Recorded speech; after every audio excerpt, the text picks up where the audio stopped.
Hello, today we're going to be working on polar equations. Reminder, in the past we were working on converting from polar to rectangular coordinates and vice versa. Today we're going to be working with polar equations, converting those to rectangular equations and vice versa. So just as a quick reminder, a polar equation is going to be an equation that has either r or theta or a combination of r and theta as the variables. On the other hand, a rectangular equation is going to be one that you're more familiar with, that's going to have x's and y's in some combination or the other. It could be as simple as an x equal or a y equal as well. So, with that in mind, if you haven't already, take a moment to jot down the homework, and then we'll begin.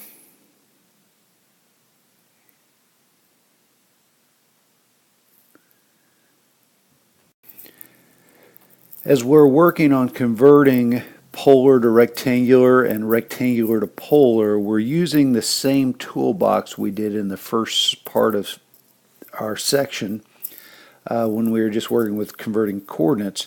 These come from a basic right triangle with x, y, and r placed appropriately, right triangle with theta as our central angle. So we can use cosine theta as x over r, so x is r cosine theta, etc. And then of course we have Pythagorean theorem that holds. These can be found in your previous handouts or notes. To start out today, we're going to start with a rectangular equation. This, as a little bit of review, is the equation of a circle, center 0, 0, radius of 4, x squared plus y squared equal r squared, coming from a couple previous chapters. Basic tools. Here's our ultimate goal. If we're trying to convert from rectangular in terms of x and y to polar, where we can only have r and or theta, we need to think of those tools and figure out how to get rid of our x squared and y squared in this case. And thinking about our tools, I know that x squared plus y squared is r squared. I can simply do a replacement and say r squared is 16. So technically that is a polar equation. It has r or theta or both. Okay, if we were going to actually look at our graphing calculator and set it for polar mode, you'd find that r equal is the general form, kind of like in function mode, it's y equal. So in this case, the question is, should I take a square root or not take a square root? If it's going to make it simpler, yes, I would say so. In this case, the r represents a radius. A positive negative square root wouldn't really make any sense for this. I can take a square root of both sides to say that r equals 4. That's a polar equation. Technically, either of those is fine, and we are finished with that one. Next, we have the equation of a vertical line at x equal 2. All x values are 2, y values are completely unrestricted. Now, knowing I need to get rid of x and replace it with something in terms of r's and thetas, what I'm going to do is knowing my toolbox, I'm going to say that x equals r cosine theta. So I can say that r cosine of theta equals 2. Simple substitution. Now, once again, going back to what we were talking about earlier, our graphing calculator is generally going to have it solve for r, so I'm going to go ahead and divide both sides by cosine to find that r is equal to 2 over cosine. That would be all right. I'm going to take it one step further and say that since 1 over cosine is secant, I could write this as 2 times the secant of theta. Now, somebody may ask which is better. To be honest with you, if you're going to actually put it on the calculator, you'd have to have it in terms of the cosine, since we don't have a secant button. So either one of those is fine. Sometimes it's a matter of trying to match something up in the book. Our next equation, 2x minus y plus 3 equals 0, I know is the equation of a line, x the first and y the first. If we solve for y, we'd find it's y equal 2x plus 3, which has a slope of 2 and a y-intercept of 3. So you can imagine what that looks like. One thing you'll find interesting with polar and rectangular, sometimes you'll find the simplest equation in one turns into a ridiculously difficult equation in another. In rectangular, slope-intercept form, or an equation of a line is about as simple as it gets. You're going to find as this evolves, it's actually going to look quite a bit more involved. So to start with, we are going to use the same principle we did on the last one. The x I'm going to replace with r cosine theta, so this becomes 2 times r cosine theta. And the y we're going to replace with r sine theta.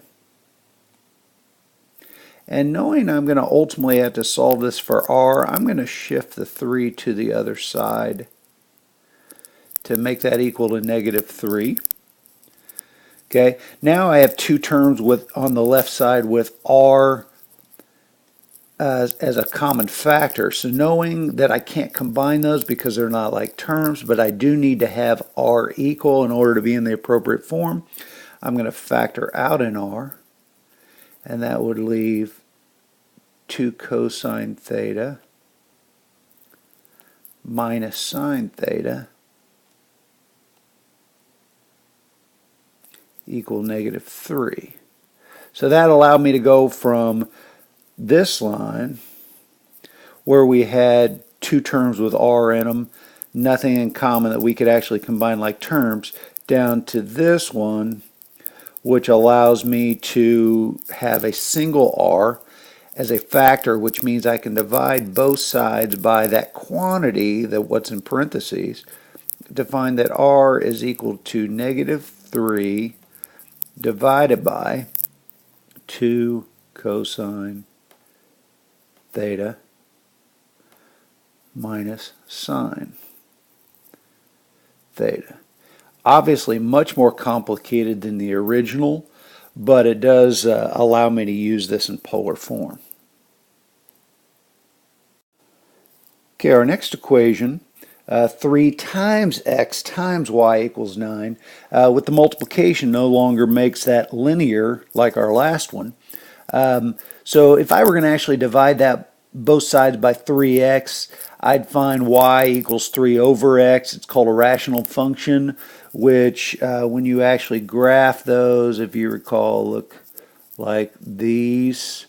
Okay, it's going to have horizontal asymptote and vertical asymptote at y equal and x equals 0, and basically it's going to look similar to what you see there. Now, like the last one, I'm going to go ahead and do my substitution. X is going to be r cosine theta, y is going to be r sine theta. So I'm going to have, actually before I do that, let's do this. Let's divide both sides by 3 to find x times y equals 3.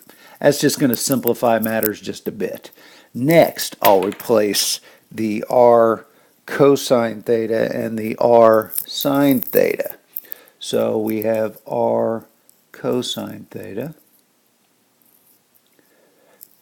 times r sine theta. And unlike the last one, these are not terms. There's not addition.